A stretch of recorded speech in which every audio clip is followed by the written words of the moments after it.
land. And I grew up Southern Baptist. The church is 2 miles down the road, and my great grandfather is buried there. My great grandmother is buried there, and all my dad's side of the family is buried there. Um, my mother grew up about an hour away, same upbringing. Um, Last of 13, all the family buried at the same church. Everybody lived near everybody. So, when they came together, of course, they moved here, and we have stayed here. We were able to, go outside and get educated at other places, but I made a decision to move back about 11 years ago when my mom was very ill.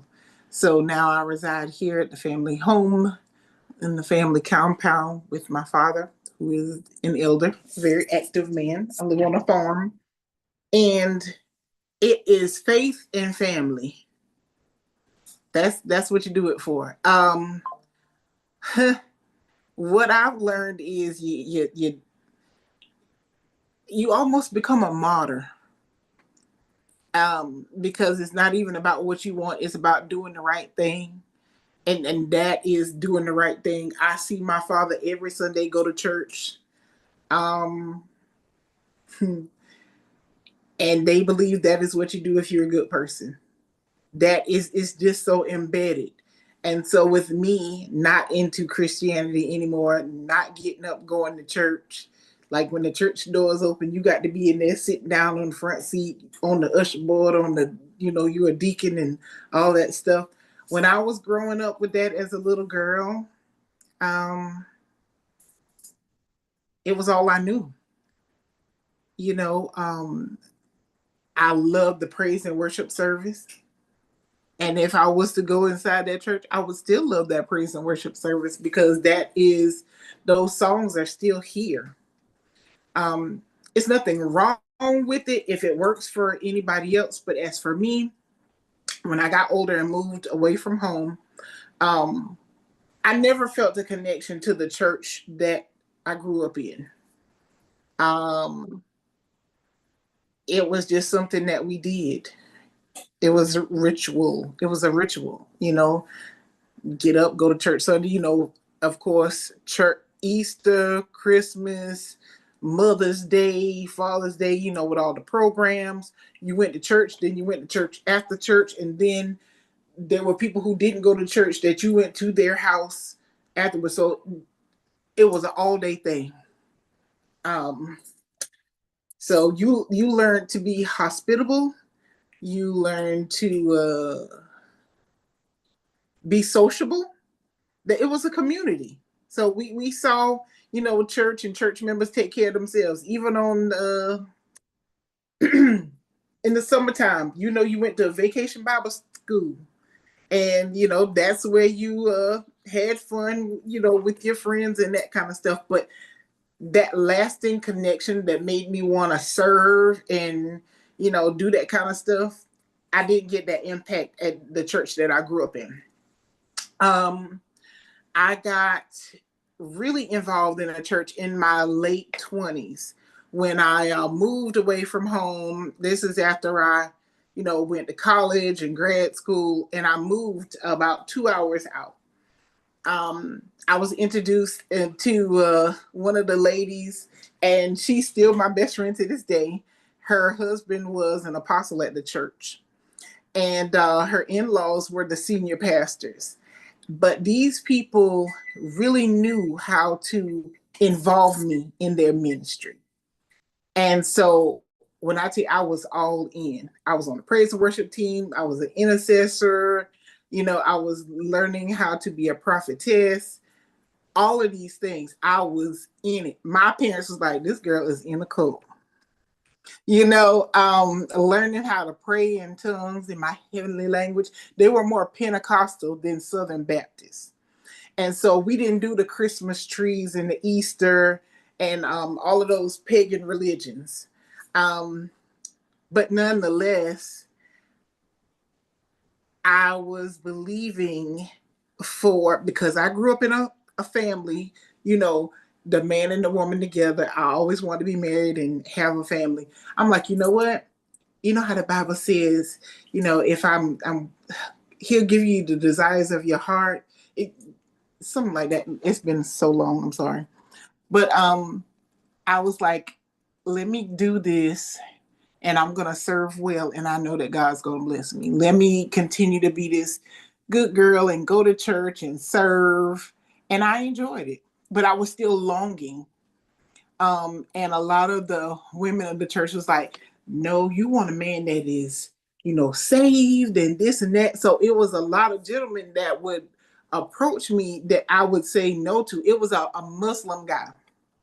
And I told him, we can't get married because you're not a Christian.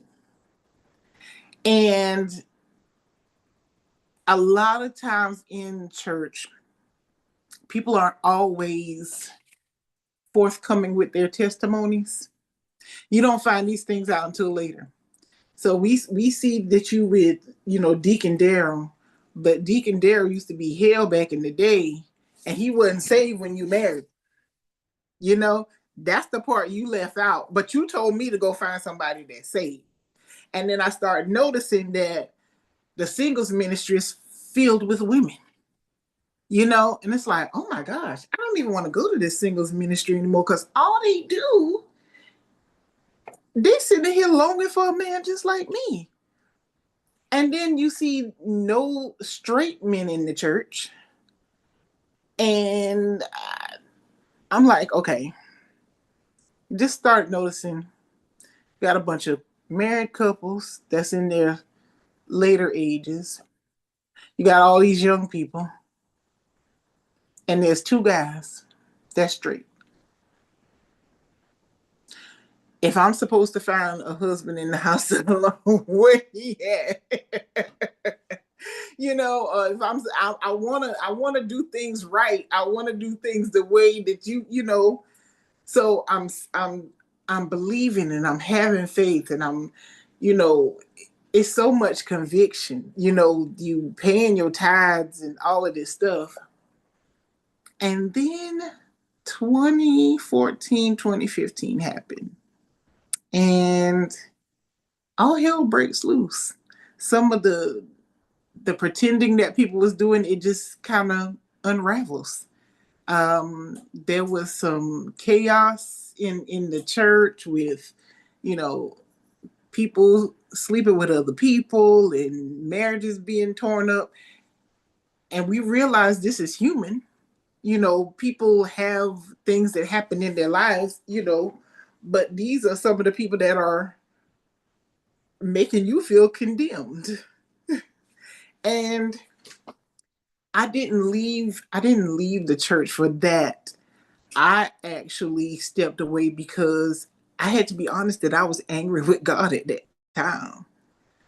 I was angry because at this point now I'm 38 years old and I'm still longing and I'm still waiting and I'm seeing women who don't go to church and who have not done the things that I've done. It's like, well, I thought I had to do all of this if I wanted to be blessed, and I didn't understand.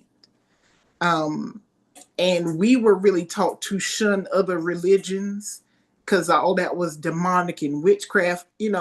I came in with locks. I ended up cutting my locks at one period of time because I felt so much condemnation come from the pulpit. I was a huge Prince fan, Bob Marley, all this stuff, like, from college. I ended up getting rid of all of those. And now that Prince is an ancestor, I'm just like, oh my gosh. I got rid of so many things. And so what I'm saying is following something blindly without, I don't want to say instruction, but without complete knowledge of other things kind of just made me a blind fool in a sense. And so with that, moving to 2017, that is when I got into African spirituality. I was able to meet Chief Montana via Art Cathy, who's now an ancestor. And when I heard his voice, I was just like, I need to figure out what's going on with this guy. And I went and got a divination. And oh my gosh, it was just life changing. And this felt so familiar. This felt okay.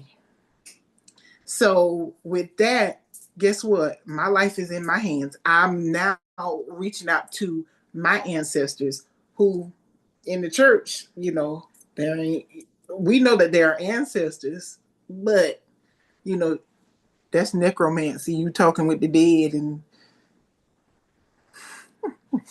so it was always there for me. But I numbed that down because I was taught that that was witchcraft and all those things you weren't supposed to do.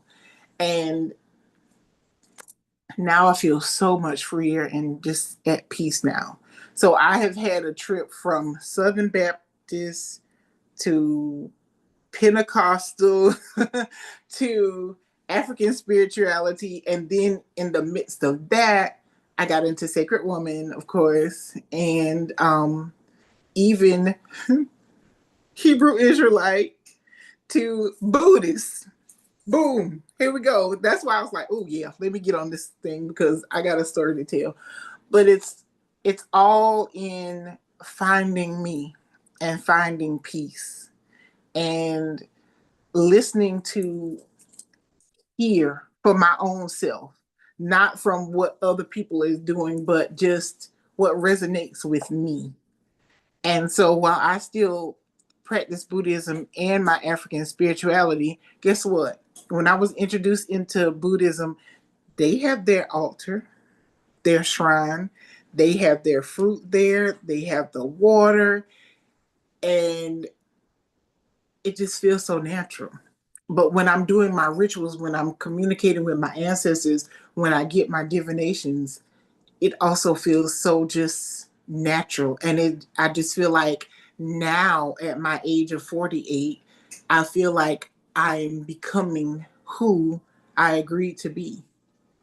So I don't take anything from my journey. I believe everyone needs to discover themselves and go through that part. But this has definitely given me a whole lot of peace. And I feel like I know I'm now meeting me for the first time.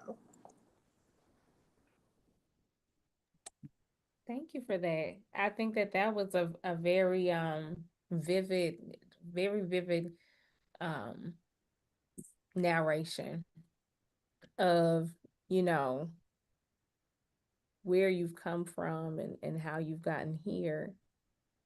I'm a little bit curious about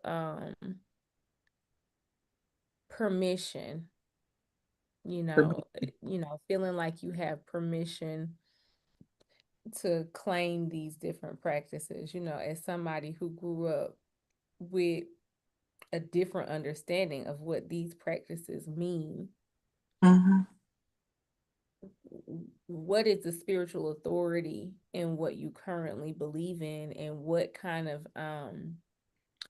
gives you permission to claim these different things and to implement them into your life at the current stage?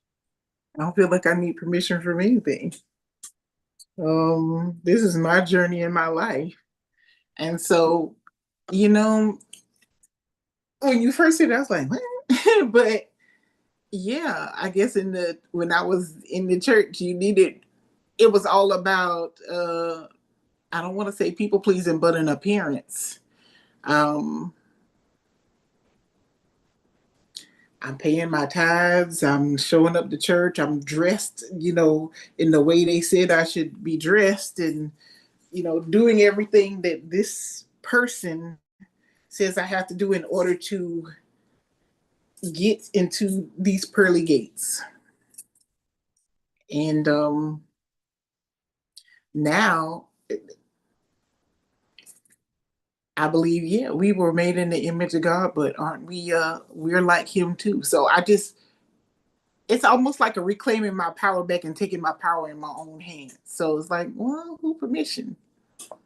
I don't sit here and plead my ancestors like, look, this is something we need to do. I mean, y'all are just in another realm. Y'all are helping me and I'm remembering you. So it's all a respect and a mutually beneficial relationship. Mm-hmm. Do you feel that way about your relationship with Buddhism as well? I am very much new into Buddhism. I just got my Okay. gohons on in Okay. January, so I am learning a lot. But I will say, the peace and the calmness and the taking the happiness in my own hands and not looking Mm-hmm. um, externally. It's me facing myself and devoting myself to doing the work. So I'm looking more Mm-hmm. into me now. So with Mm-hmm. my African, I know it's like Lord have mercy, this child. But and because I'm from the South, it's always gonna be Lord have mercy. Oh Jesus, because that's just all of those things are things that my ancestors. I can't leave. I don't want to say leave Christianity, but it's a part of my upbringing.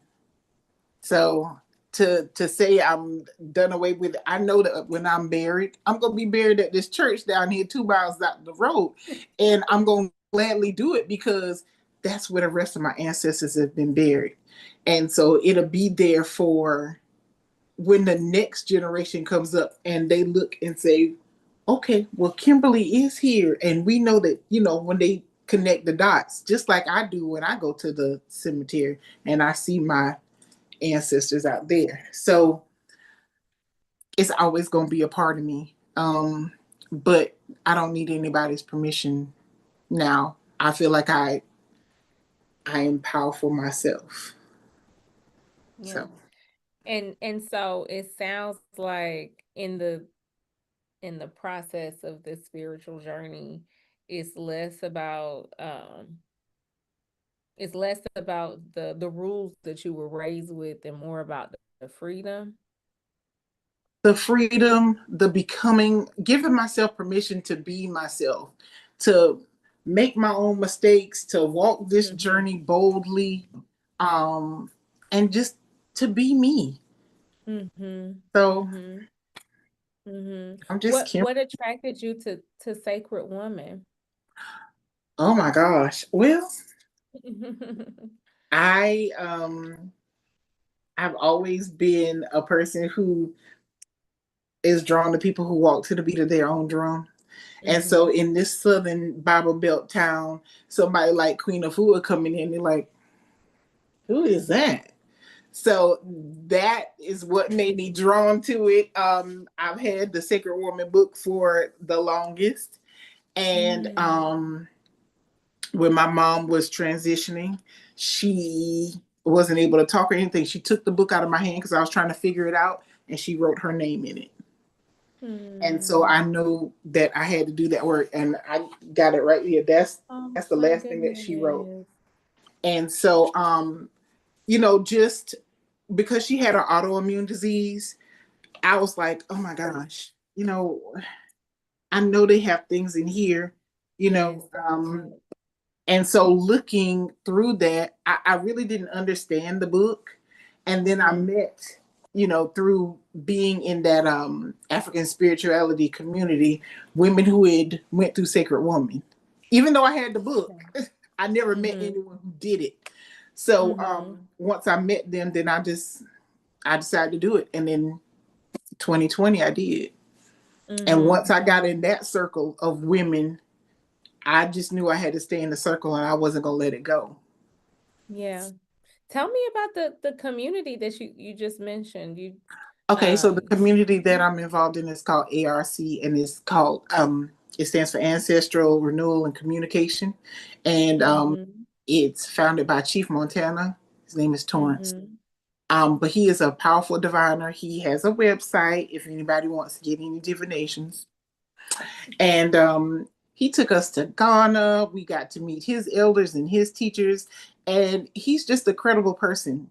And he is a Mhm. trusted friend, a brother, and I have really grown. And I had a lot of healing work that I was able to do with connecting with my ancestors.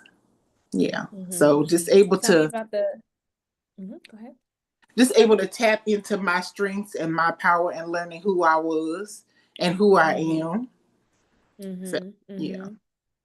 Tell me about the level of healing. I know that we're talking about really it's a bridge Yeah. because you are very clearly Black American, very, very clearly Black American with generations and generations of generations that you can trace in America. And also, there is this clear bridge that you have forged to the continent itself. And I'd like to know a little bit about that. What comes up for you when it comes to the continent? I've heard you talk about your ancestors there, the ancestors that you know, that you visit, that you've had relationships with. Take me across the bridge and tell me about your dynamic with Africa itself, and some of the healing and spiritual connections you've developed here. I had the opportunity in March of 2019 to visit Ghana.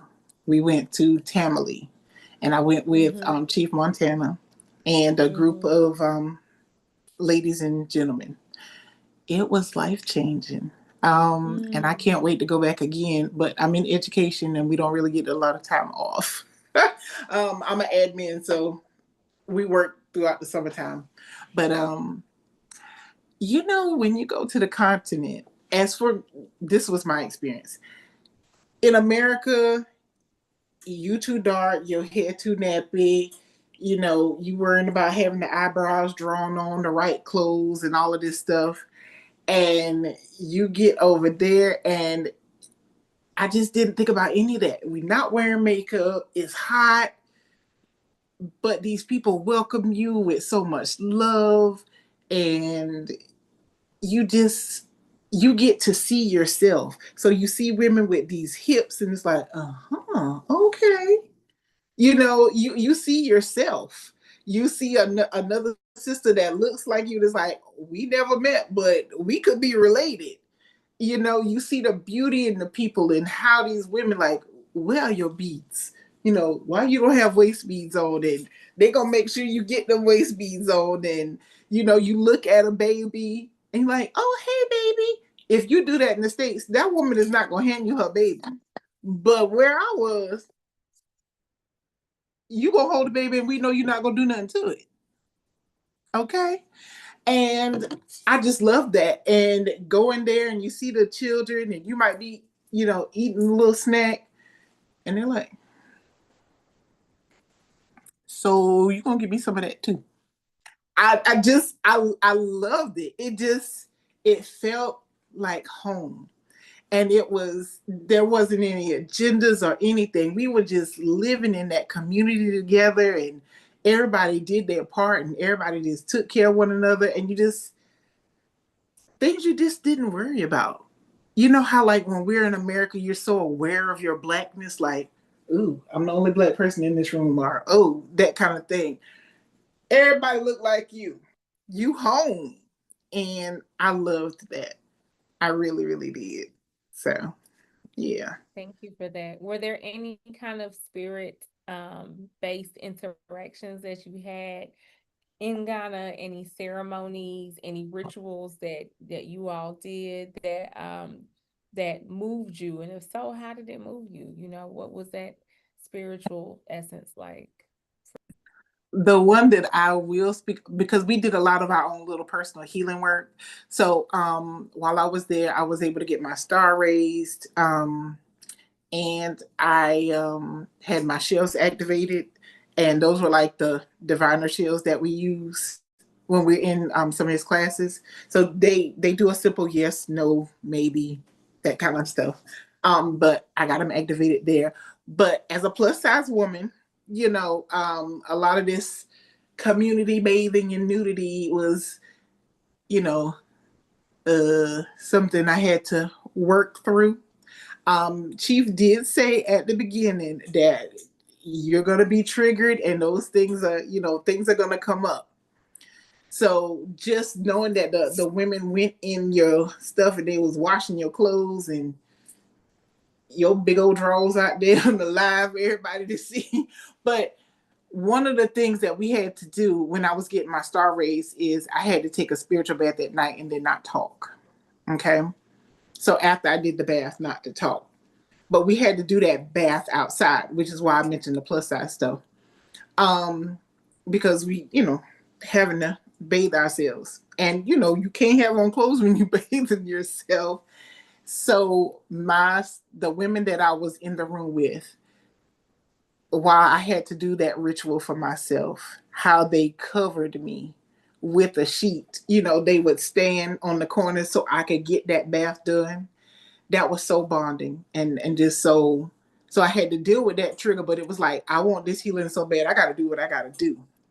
So it just really takes you out of yourself so you can just get that work done. And when I was dealing with that spiritual bath, because I had to do it for a couple of days, it's like I'm having all these dreams. I'm dizzy. I'm like, oh my gosh, what's going on? So that was one of the ones that really stuck out for me. Mm-hmm. Thank you for that. Now, I Yeah. know you are initiated as a sacred woman, which is really in the Kemetic tradition, but it sounds like there's some other kind of initiation that you're connected to with the West African tradition with Chief as well. You mentioned getting your star raised, and you mentioned your divination shells. Is there something that you is there a process of initiation that you went through on the West African side? And if so, what is chief kind of what are those beliefs that are aligned with you as well? Well, I just really think through Chief, I was really able to find peace with myself and accept and just love myself. And he does, I mean, dealing with Chief is like mind, body, and spirit because they talk about the Mhm. diet, they talk about, taking care of yourself, just like with Queen Afua. I was Um, gonna ask what's the difference between one and the other, but it sounds like his is more West African, and I'm trying to figure out if he is practicing in a Khan tradition, an Ifa. Is a there are specific a lot of tribe? Ifa people that are part of ARC. Okay, Yeah, okay, okay, yeah, okay, there are. okay. So, yeah, I mean, it's such a rich experience that you're offering, that you're really putting on the table. I mean, much of my thesis research is exactly on all of this. Oh, And yes, and you're actually the first person that I've talked to so far who has like gone through the whole entire cycle to initiation. A oh, lot of people come into a stage where they are learning and learning and learning and being exposed to things, but never quite fully crossing over into into any other states of spiritual practice.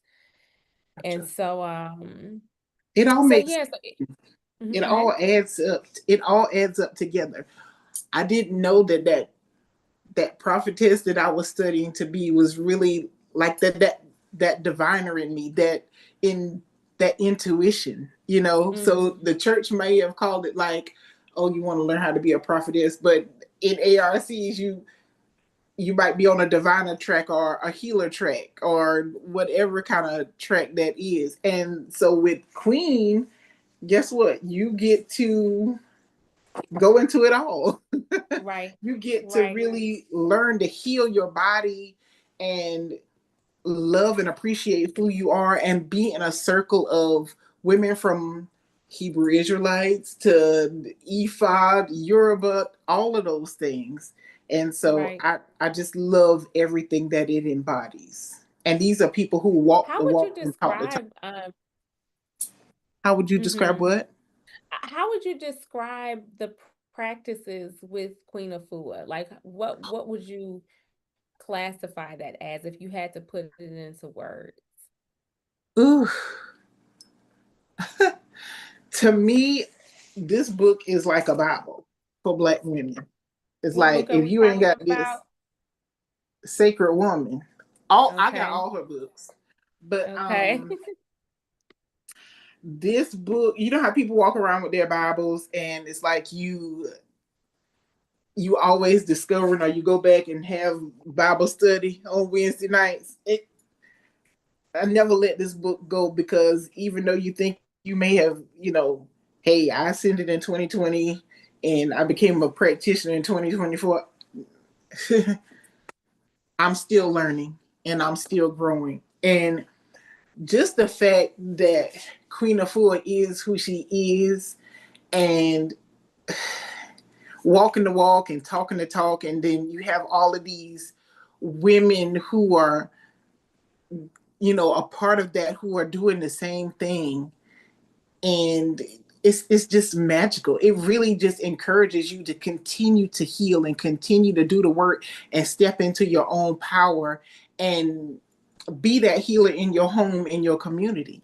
And so Mhm. it just empowers me to want to do the work even more, for me to continue to do my healing work so that I can have my wellness center and make my teas and do my yoni steams and my Reiki and all of that stuff that I'm doing now. It Ashe. just, yeah. So, and you don't have to be this rich person, but you do have to work on healing yourself and do that inner Absolutely. work so that you can Absolutely. be healthy enough to deal with these people who are going to come to you, and they're going to come. So that's what Mhm. keeps me accountable. That's what keeps me keeping on and just being in her presence. I just think she's just wonderful. She is. Mhm. Yeah. She is. Yes. Amazing. She definitely is a person who inspires me all the time. Yeah. Thank I you want to so be much. like Queen when I grow up. I mean, don't we all? Yes. Don't we all? All right. Well, thank you so much, Sacred Woman Practitioner Kimberly Ray.